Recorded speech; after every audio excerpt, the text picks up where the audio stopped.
Hey, welcome back to It's a Football Thing and the first standalone United special episode. I'm here followed, I'm your co host, Rob the Red Devil, and I'm followed here by fellow Red and top Red, I should say, Tom from the United Pubcast. Thanks for coming on and joining me, bro. No, anytime, mate. It's a pleasure, and I think it's good here. Obviously, I tune into IFT every week, but it's good to just have get rid of Scott and RJ and just have a real club to talk about and a United free or United only zone. But it is good. Look, Sunday night it is a reasonable kickoff time to take advantage of for us sort of Australian Reds. And look, anytime, mate. Always good to chat United. And look, you look at the team lineup. There is a lot to chat about. Yeah, no, look, an hour off of kickoff. Obviously, all excited. Our gaffer's just dropped his first lineup for the season. I guess everyone's gonna have their thoughts. That's why I've got you on here to let you know what you think and get your thoughts on the lineup and if he's got the right team to try and hopefully beat Brighton in an hour. I think it's interesting in terms of, look, he's put a team out to try and win the game. That's his idea of putting this team together and fair play, and that's exactly what we want. You'd love to sit him down in a room and say, what's the motive behind this? Like in terms of, is there a statement in regards to the Ronaldo situation? Is he firm in the stance in regards to what he's saying about minutes and he's not quite fit, which I think was always likely going to be the case, but obviously it's going to be a huge story that Cristiano Ronaldo isn't playing and it's going to be outrage both sides of the fence. But it's interesting. How do you think that front three looks? Because you look at Bruno Fernandes and you think, okay, he's in the middle. But if you look at Fred, McTominay and Eriksen, there's no real room for Bruno Fernandes. So are you seeing him as a false nine or potentially maybe sometimes in pre-season he did take up a little bit of a wide area? What do you think for Bruno? I think he'll float around that false nine area, hang around the 10 false nine, just because we know he's got goals in him compared to, one of the Langers or something like that. Obviously, he's going to have, Sancho, I think, will start on the right. Obviously, Rashford on the left. The back four pretty much makes its way as standard. But, I'm really happy to see Martinez getting his debut at Old Trafford. I really would have liked to have seen Malacia start at left back. Obviously, Shaw's got the nod. Who else? Harry Maguire. He was another question mark that we thought, was he going to get the nod? Was Varane going to get the nod? But we'll see how the two of them go as a partnership. Do you think the midfield there, in regards to, we tie in McFred in terms of two players side by side, in terms of the way he has lined up in the last couple of preseason games, it's sort of veered away from a 4-2-3-1 to more of a 4-3-3. Obviously, Christian Eriksen is probably going to be the most advanced out of those three players. But do you see McTominay sitting next to Fred, or do you think it's what we have seen in previous games where Fred almost sits by himself and Eriksen and McTominay will be almost deployed as two number 8s? Yeah, look, I do think that we might have a 6 and 2 8s, but I think the boys will be smart enough to kind of, know when to drop back, or if they're going to press together, they obviously got to come back and defend together. So, yeah, it's very interesting. Another one I really thought was the spanner in the works was obviously the big name, Mr. Ronaldo, on the bench. I really thought could you show us the bench? Are you able to scroll down? And I haven't actually looked at, I know Ronaldo's obviously on the bench, but who else is on the bench there? Give us a second. Yeah, okay. So we've got Hedon, Malacia, Varane, Wan-Bissaka, Ghana, Van der Beek, Alanga, Garnacho, which is good, and obviously Ronaldo. It's interesting in terms of, we've always had this bet. We won't see how it sort of unfolds until we actually see the evidence of both Erik ten Hag and other managers as well on how they implement these 5 subs. If I was talking to Emad earlier, who's in the live chat, in regards to, will Erik ten Hag be a manager to utilise all 5 subs, or will it be case-by-case basis? Or because I think a lot of managers are still kind of viewing these first couple of games as still very pre-season orientated. I think Liverpool have a friendly this week, midweek, so Jurgen Klopp is still looking at minutes for players. So I'll be interested on, is he using these substitutions to get their minutes in their legs, like a Ronaldo who hasn't had a pre-season? Even if the game doesn't call for another striker, we'll bring Ronaldo on because he needs minutes. Now, if it's a different debate in regards to, does he need the minutes for Man United or another club? But how do you see that use of the bench in regards to these options, I guess? Well, the good thing on the bench is we've got someone like, a Cristiano Ronaldo, a star off the bench like a Garnacho. If he was, if hopefully we're a couple goals up, he might give like a debut like to someone like a Garnacho to come off the bench, go on the left hand side. He might put Rashford down the middle. take some players off and let him have some fun. Hopefully with that Brighton defense, I did say that they look like they're going to play a 5 in midfield. So again, straight away a challenge for us to see if we can. They normally don't use a low block, even though they have got the 5 in midfield. But we still got to break them down, and we're the ones that are going to have the little bit of pressure, obviously in front of the home fans. First day of the season. But just before we continue, I did want to go to a few of the comments. Say hello to some of the boys here. We've got Justin, evening lads. He sent me this today. He always does his little preseason FIFA game, so I'm hoping the 2-0 was right. If Bruno to score and Ronnie Hopewell, he's gonna have to come off the bench. We've got Emad in here. Nice to see ya. Rosina. Hope you're right, Scott. And I think Scotty up the top said that 2-0 and hopefully I see intro goal. Co-host RJ can see United starting off with a win in the weekend. Brighton, well, no more. Well, Brighton probably aren't what they once were. Well, obviously they're a good football team. They're very well managed, but they have lost 1 or 2 players, and they look. Here we are. They beat us 4-0 only a couple of short months ago. But do you think we're maybe sort of a little bit weirdly nervous in terms of we should actually be more confident than what we are? Oh, I don't know, mate. Look, when you say we look at Fred and McTominay, I think we all at the end of last season would have said, okay, we've had this shocker season. We've been screaming out for a new midfield. And what happens first day of the season? Fred and McTominay get the nod. But look, clean slate, new year. The manager obviously is happy for him to be there. I'm all on the Ten Hag train, and I think that's the point you make there in regards to even add Malacia over Shaw. And just say for an argument's sake, Malacia does play over Luke Shaw. There's 3 new signings in this team. Now, factually, obviously, we've got 2 in Ericsson and Martinez. You could potentially throw Malacia as 3 new signings in that team. It still kind of feels like a team from last season, though. It doesn't feel fresh. And now, obviously, we've got the fresh take on what Erik Ten Hag is trying to implement and like the way he plays. But it kind of does have a feel, even though there are potentially 3 new players. It feels not stale, but same old. Hasn't got that spark. Like obviously United, we normally like that marquee signing, maybe another striker. Obviously, Frankie De Jong. Can you imagine how much more bounce there would be if we had a Frankie De Jong? I think maybe because it's midfield. Maybe we need that extra bit in midfield. Maybe that's what's sort of giving me that feeling. But Fred's had a pretty good offseason. Yeah. He's scored that trip against Liverpool. He's been one of the ones that probably got the most minutes under Ten Hag this preseason. So I think he could be in for a good game. I think Bruno played a false 9, Rashford on the left. Yeah, look, I want to see Rashford on the left. I think the more we keep it to how our preseason was, and he was good off the left, obviously Sancho off the right. That's why I really did think that Ronaldo would have started with Anthony Martial. I thought it just would have been pretty much what we've done the whole season. Like for like change for just for one player kind of thing. And Emad here, the butcher, is going to be man of the match. I've actually got Ericsson for man of the match. I think hopefully he's the one that's going to try and calm that midfield and show his class, the very Mata-like class that he's got. Hopefully a couple of nice through balls, but I guess we'll see very soon. Who do you think links up? Let's say Bruno Fernandes is in that false 9 position, which my money we'll know after 5 minutes. We'll know exactly how they're lining up. But I would, at the moment, guess that Bruno is false 9. Who do you think he has sort of played in that role a little bit before, now not in this sort of system under Erik Ten Hag, but he has taken up that position. Who do you think sort of links up best with him like when he's higher up the pitch? Do you think it's the wingers where he can play through Sancho and Rashford, or do you think it's maybe a bit further deeper and Christian Eriksen sort of thing?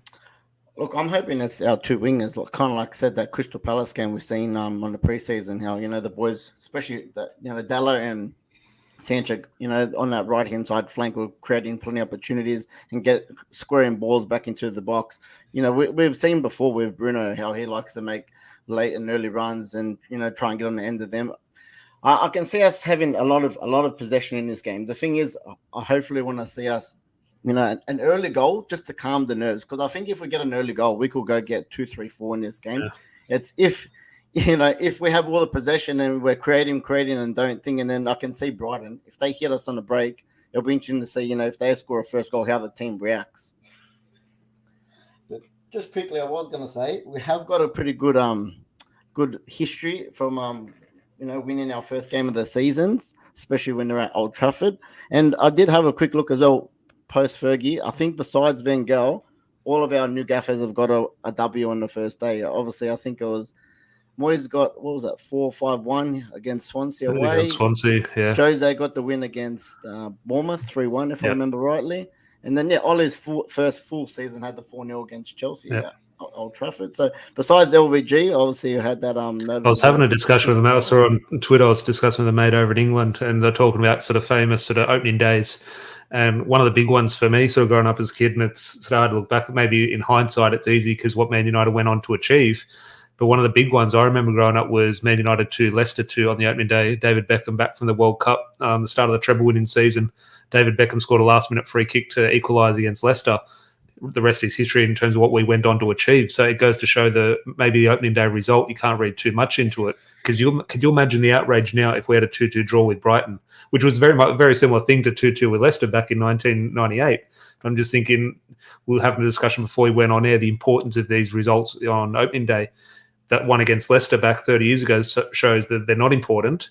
But then if you look at Manchester City and Liverpool's title race over the years, there's always only 1 or 2 points in them. They've suddenly dropped points against Fulham.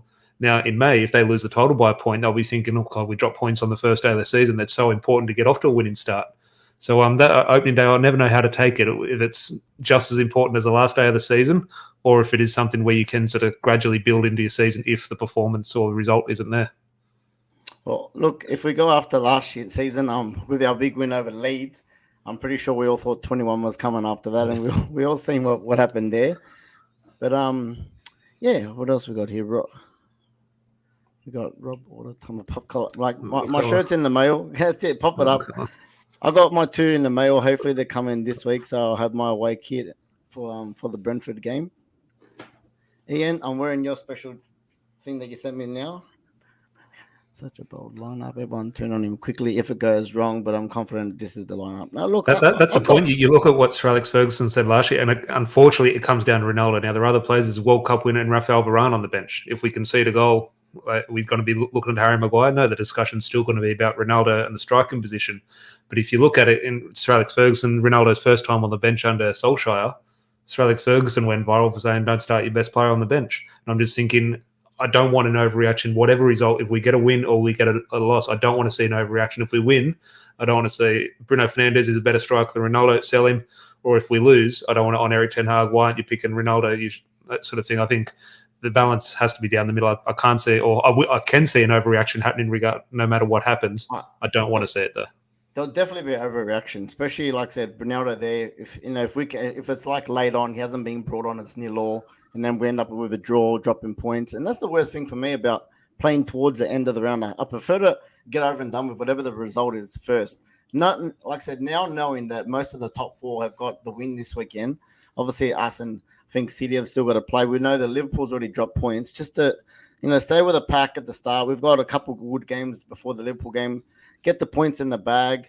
I don't know. Like I said, it's just a little bit of extra pressure for the boys, but I hope we get the win more for Ten Hag. Just he's got a positive start because we know straight away everyone's going to be like, we haven't had the greatest window, but Ten Hag's already on his first warning maybe 10 months ago. They've been saying or something like that. So I don't know. What else did I have here? That was the other thing I just wanted to quickly say to you. What do you think of obviously we've seen the 1958 crew with pre-game all the protests. Do you reckon that'll stay outside? Obviously it's going to gain a bit of momentum. Will it affect the stadium? Will they go in late? How do you think they'll prove their point tonight? I don't think they'll go in late. I don't think it'll affect anything like that. I think potentially there'll be an issue, maybe not an issue, but it'll impact maybe the mega store and stuff like that. I can see them potentially closing that before kickoff. Well, I say before kickoff, I say now.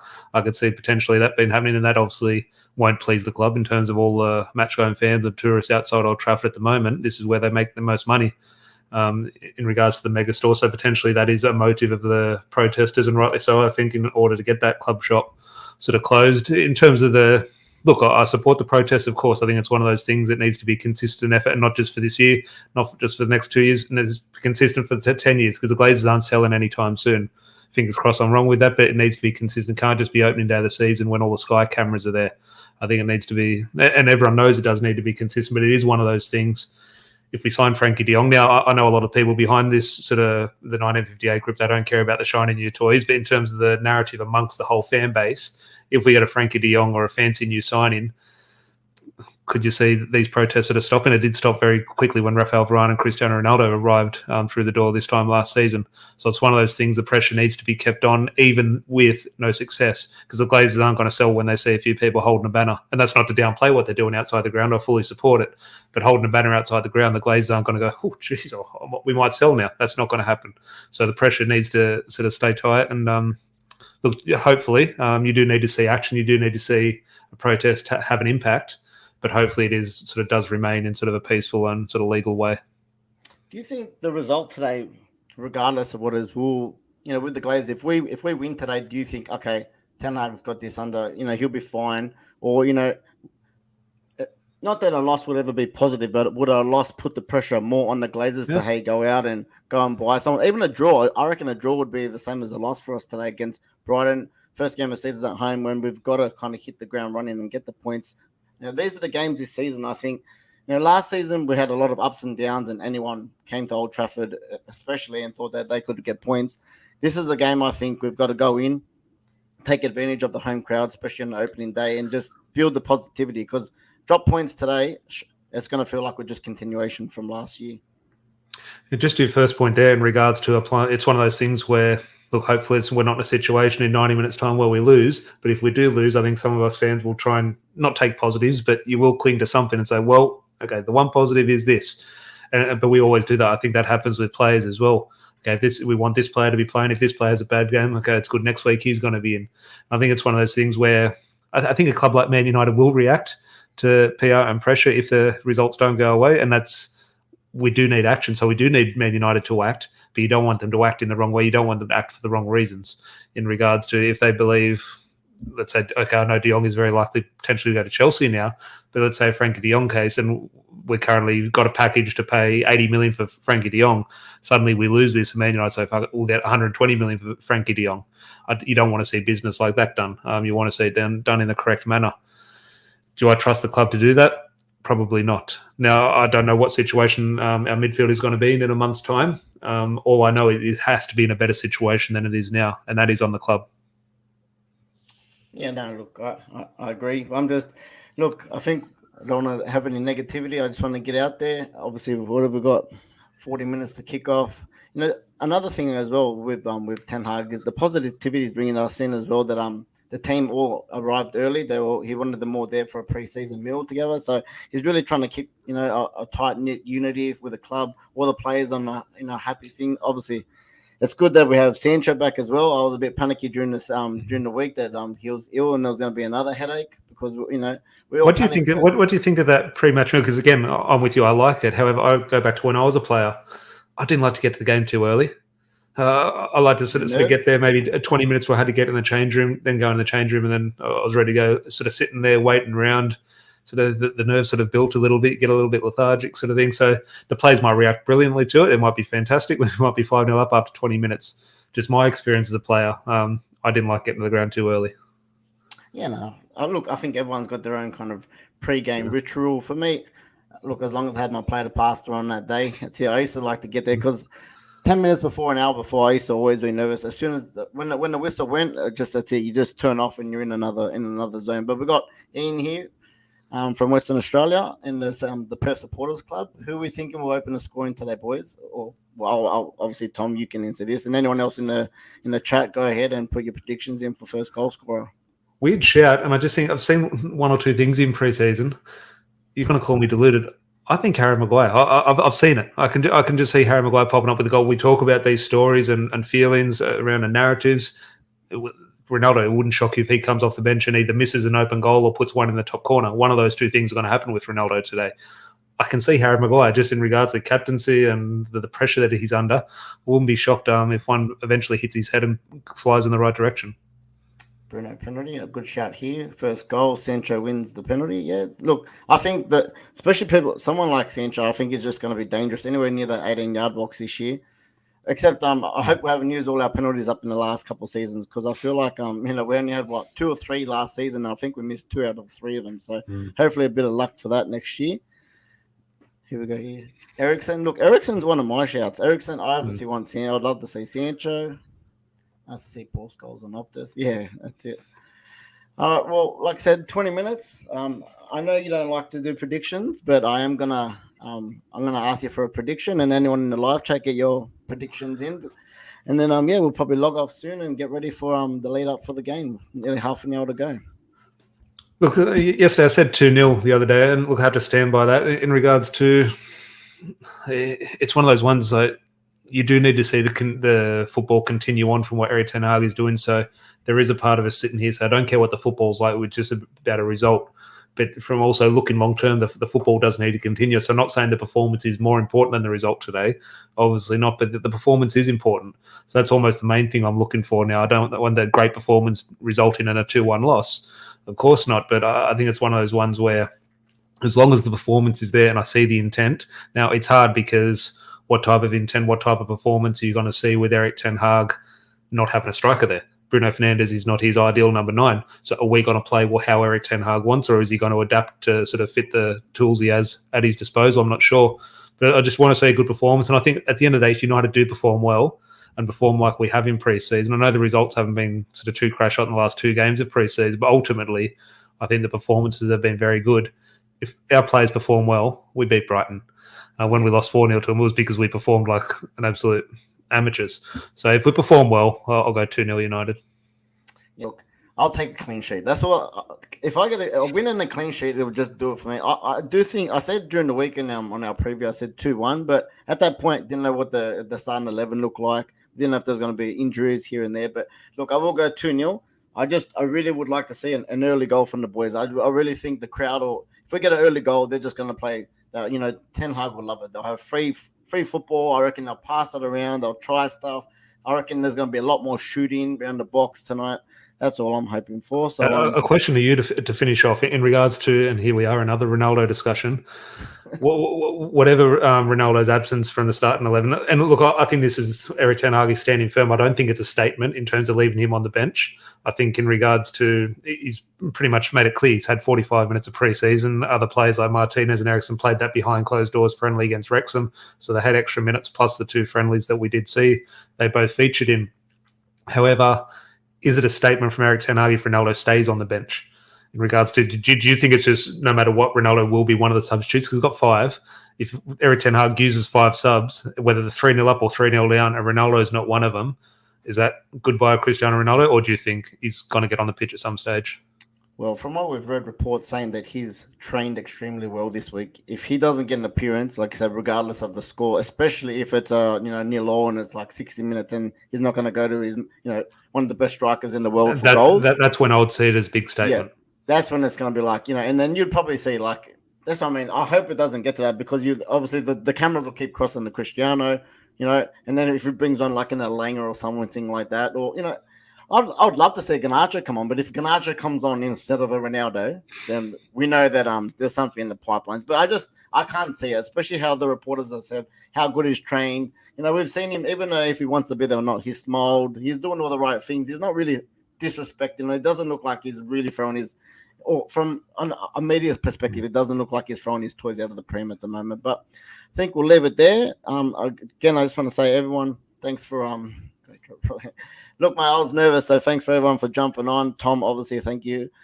Like I said, boys, if anyone can chuck any likes or comments, let us know if you're happy with the starting 11, even if anyone's watching this post game. If there was someone you think that could have made a difference to the score, hopefully it is a win, but or hopefully someone that you'd like to see come off the bench or start for next week, drop it in the comments. It obviously helps the algorithm to get it out there on the YouTube. But look, I just want to say thanks again to you, Tom. I think we've dropped the link of the podcast in the bio, so anyone can check that out and obviously subscribe to your channel. And then everyone, again, thanks for tonight, and we'll see you on the other side. Any last words for you, Tom?